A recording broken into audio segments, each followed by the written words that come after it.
In today's video, we are going to study an endgame played by Joel Rose Capablanca versus Jay Corso. This was the ninth match, and this was played in Havana in 1901. The opening was Dutch defense, Taunton Gambit. We will skip the opening phase as the opening phase is not any concern for us. We are just going to understand the endgame. Now, from over here, our endgame properly begins. In this position, Capablanca assessed properly that if he exchanges his rooks, both of the rooks, and if he has bishop and the opponent has the knight, then he could pressurize his opponent side too much, and then he can win this game. So the rook to e1, fe1, then rook ae8, challenging the rook, king f1, protecting the rook. F5 was played by uh, J. Corso. The reason behind is that black is thinking of maneuvering his knight over here on e4. So rook into e8, rook into e8. Now rook e1 challenging the rook into e1 check, and king into e1. Now here in this position, I want you people to pause the video and think that how you are going to continue. As this position is completely equal, there is nothing happening in this position. So how are you going to continue? Uh, After this black move, knight f6, which was played by Gio Corso, the point in this position is that you are going to move your king over here towards the center. The first thing is that you are going to do. The second thing you are going to do is that you are going to move the bishop over here from f3 to e2 and put it on a better square, and that is d3, where it will be hitting this pawn on f5.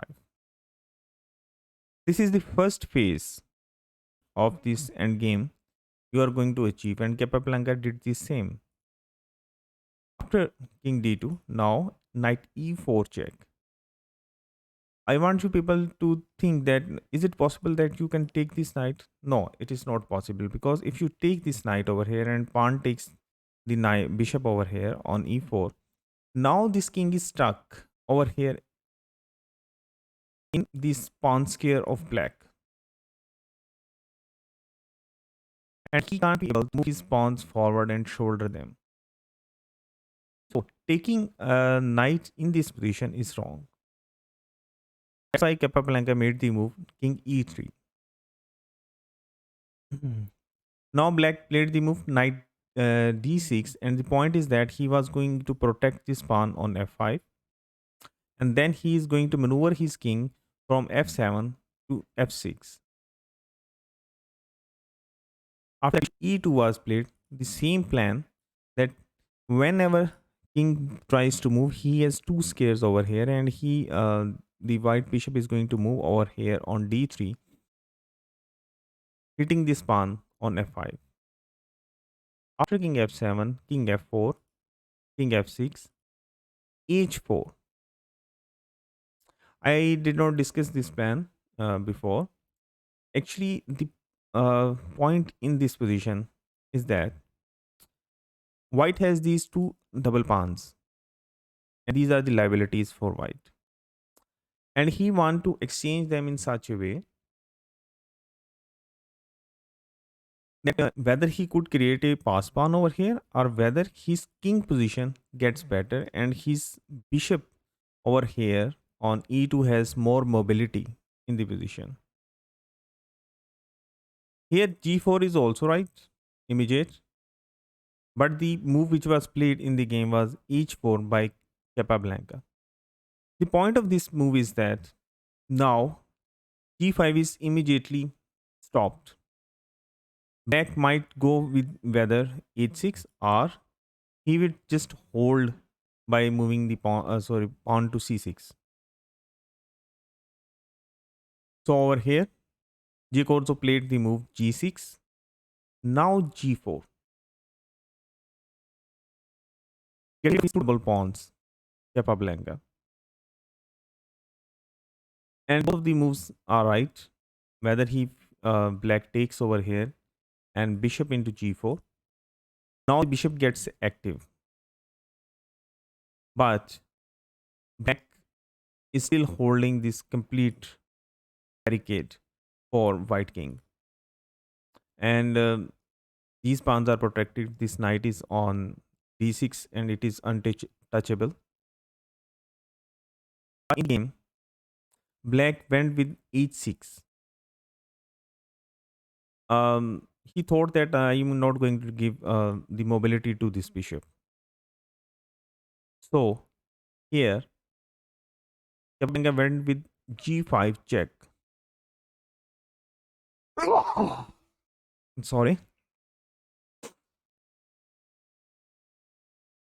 And so h into g5 check, h into g5 check. And king has to move. Whether he can move to e7 or he can move to f7. He can move both ways. But the better way is to move to e7 over here. And he moved to e7. Now, I want you people to pause the video and be in the shoes of Joel Rolls Capablanca, Joe's Royal Capablanca, that how to continue over here. I hope you have understood that the point is to getting rid of this second double bond immediately. And the move is g4, which was played by Joel Rose Capablanca. Getting rid of this second double pawn. There are actually the main move. There are two moves. Sorry, there is one main move only. That pawn into g4. But what happens if you go for king f7? The problem is that after g into f5 and g into f5, now king e5. Now this knight is threatened, and white has a great edge in this position. So g4 was the main move. And now bishop d3. Now you understand that why he thought of a plan from the position, from the immediate position, when his king was just on e1. That he's going to move his bishop to e2 and going to bring his bishop to a better square, which is d3. And the king is going to take the pawn and bishop is threatening this g6 pawn. Here in this position, actually, black made a blunder. J. Corzo thought that I am going to give you Capablanca, this passed pawn, but in return, I'm going to capture this pawn on d4, and then I am going to play these moves, his pawn moves, but his pawns are too slow to move forward. He went out with his plan, and that was knight f5, and that is indeed a blunder. Because here, even if bishop into knight and pawn into knight, sorry, my knight has just gone. Pawn into knight. Then if king takes this pawn promotes. For example, over here. Now white is better. The reason is that he's going to stop all of these pawns, black pawns. Because after that, if b5 is played, now the move is king g3 first. Going to bring over here from king. Now if king goes over here, king f7. Now first b3, stopping all of these pawns. How to continue? Black might try for a5, but the problem is now b4. Stopping all of these activity of these pawns. After a4, now king f4. After king d6, now white has a tempo that is a3. And if king moves back now over here, the point is that I'm going to maneuver like this. Over here, I'm going to show it this variation. And king h7. Now f4 once again, king g6, now king e5. And here you have to calculate thoroughly that when this black queens would be able to hold the position. The problem is that no, can't hold the position. And in the sequence of moves, sorry, I am mistaking that it is black winning. It is not white winning, it is black winning. In this position, it is completely black winning. I made the mistake. So king into g4 was played in the game. After knight over here to f5, bishop can't take this knight. The reason behind is that then white would be losing. And black went out for his plan, that knight into d4, and now bishop into g6. And here, if you see that these pawns are going to be very slow, and white king would be very fast to shoulder this pawn to queening. And here in this position, Joel Rose Capablanca thought of putting this pawn, using this pawn g on g file as a decoy, and when he's going to squeeze out all the squares from the black king and the knight, then he is going to move for to this side of the board and capture these pawns. And here he went out with this plan. After black's move c5, now king h5, knight e6 was played. Instead of here, it was better to immediately go getting some threats on white side. Because now if king h6, he wants to play the move a5 immediately. After a5, now c4, bishop e4, now knight c6. The point is that if you move the pawn over here now immediately, then king immediately to f6. If you move the pawn to f7, now knight e7. And these pawns are very forward over here. And black can even sacrifice his knight for this pawn. And immediately come over here and pick up the bishop for one of the pawns. The position is still very tricky, but white has an edge due to his decoy pawn of gc on g. So we move back to our main game where king h5 was played, and now after that knight e6 was played. I have told you that instead b5 was better over here instead of knight e6. King h6, going with his pawn, plan that he is going to shoulder the pawn and going to queen 8. King f8 was played by black. I want you people to pause the video and think that how is there any way that black can manage try to hold this position? And the move is actually that he can give a fight in this position by playing the move again knight to d4. The reason behind is that when bishop moves to h5, now e5, once again going with that plan, same plan. And if c4 immediately, now for them, it is actually disturbing me. Now g6, king f6, bishop g4, knight c6. And black can try to hold this position in this way. Although white is better, but white needs more accuracy to win this game.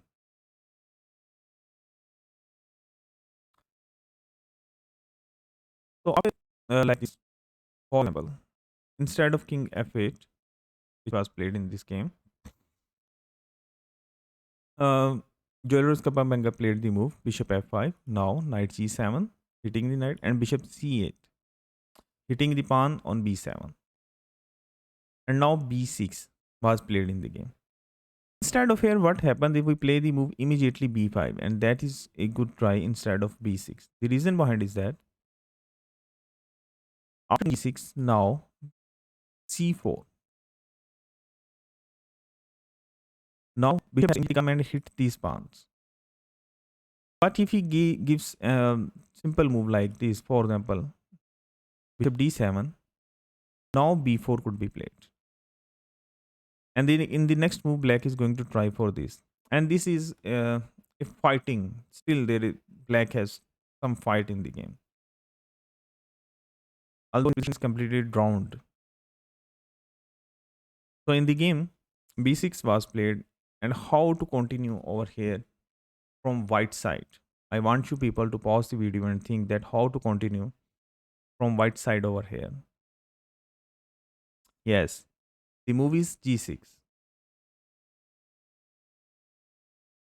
Now see that these two pieces of black are completely squeezed over here.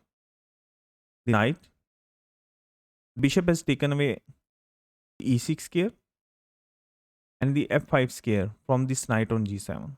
The only square he can move to is e8.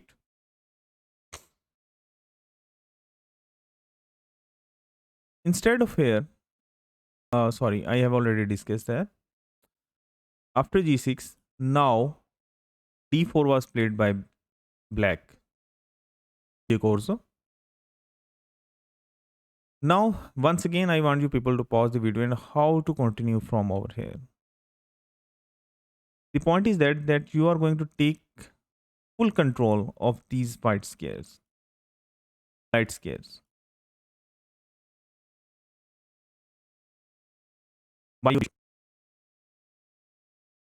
And the move is over here is that first b3, stopping this c4 immediately.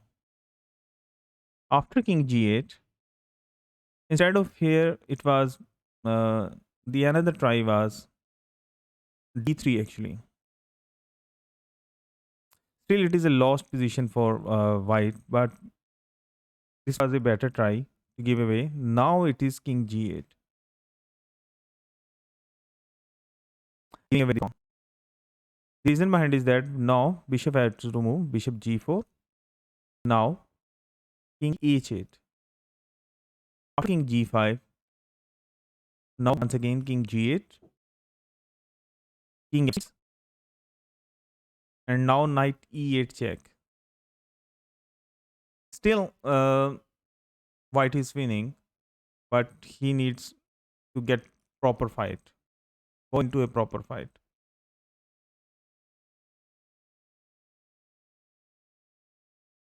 So after king g8, e4 was played. And here, Jolos Capablanca went out for a maneuver. And the maneuver is that he is going to whether play like this and control the whole this squares, white squares. And he is going to control this f7 square in black strategy. That when he moves over his pawn, then this f7 square is protected. This is the maneuver he thought of. And after king f8, now he went for it.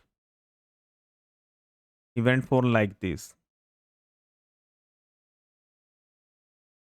So knight e8, king h7 was played. Knight g7, now king h6, just two moves. After knight e8, now bishop e2, going for maneuver. c4, controlling this f7 square. Now when the pawn will push, king will have not the place, king will have to move over here. Now how to hold it? Knight g7, bishop c4. And now in this position, after this position has been reached, now it is the time to move the king, sorry, like this and capture this pawn. And we use this pawn on g6 as a decoy. Black has no better move to just rotate his knight from e8 to g7. And now king g5. Instead of here, there was another try, and that was bishop d5. The reason behind is that when the knight moves back to g7, now king g5.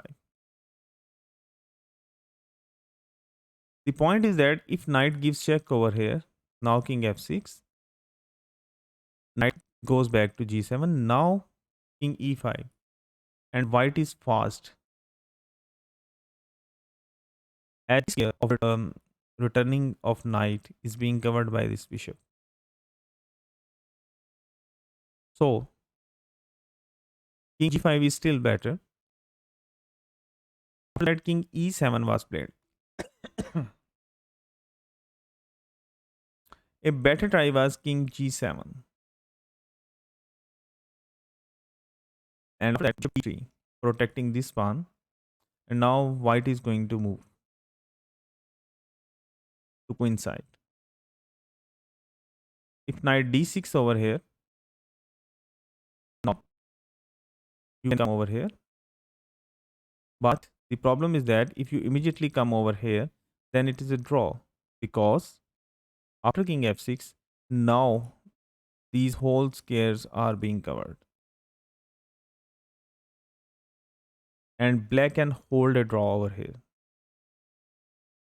because black king is directly opposing the white king. Instead of here, first give a tempo move. Black.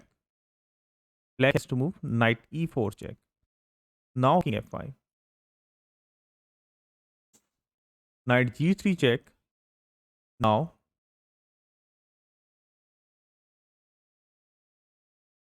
king f4. Knight e5 check. Now once again knight f5. Knight g3 check. For example, king moves over here. Now king into g6. I want you people to pause the video and assess that is it possible that white can win this position. The problem is that it is a draw. Here, one can stop the checks. If he goes once again over here and now king g4 and knight e4 check. Now king moves to f4 and it's a draw.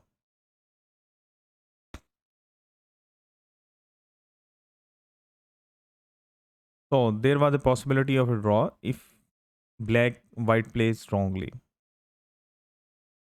After king e7 was played, now king f5. Going for his rook.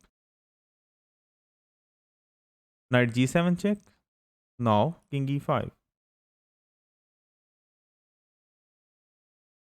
Knight h5 was played and now bishop e2. Immediately hitting this knight first. Knight has to move.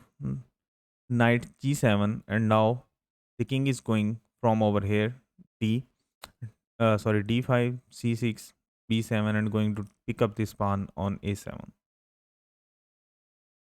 King 5 knight e8 protecting these two squares d6 and c7, but still in vain, because king c6 knight g7 king b7 king d6 king to a7 king c7. And I want you people to pause the video over here too and think that how white could continue in this position, because the black knight is on a dark square, white bishop can't hit it, this pawn is over here. If you move the pawn and he exchanges it, then he is going to protect the second pawn, black king. How to continue in this position? I hope you have understood the idea. The idea is that king a6, knight e8, now bishop f3. The point is to control this diagram. All the light squares. Black king can't move over here. After knight g7, now bishop d5. The point of bishop d5 is that it is controlling this f7 square and g8 square in the position. And it is also controlling the c6 square and b7 square.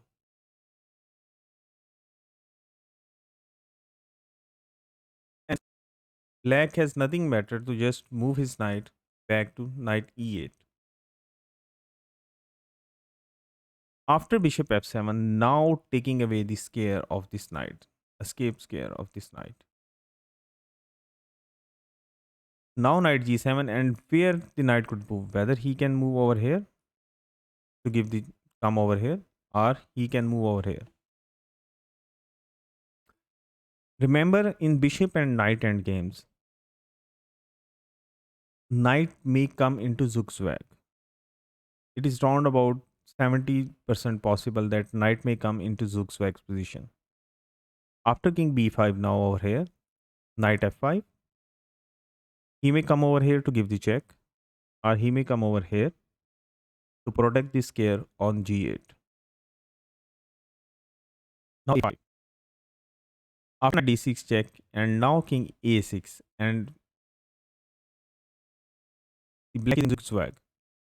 The problem is that if he moves his knight back over here, then this pawn gives the check. King moves over here, king b8. Now king b5, and he's going to white is going to pick up these two pawns of the black, and black is lost. And he takes this pawn. Now the problem is that g7. White black can't hold this pawn because in the next move it is going to queen. The black king is very far away, and white is going to win. So after the move g7, here Jay Corzo throw the towel and resigned the game. I hope you understand that how a masters mm, go through a plan, create a plan in their mind, and then generate it step by step by taking away all the squares from the opponents, king and its pieces, and squeezing the complete position completely. If you liked my today's video, kindly hit the bell icon button and subscribe and like it also. Thank you very much.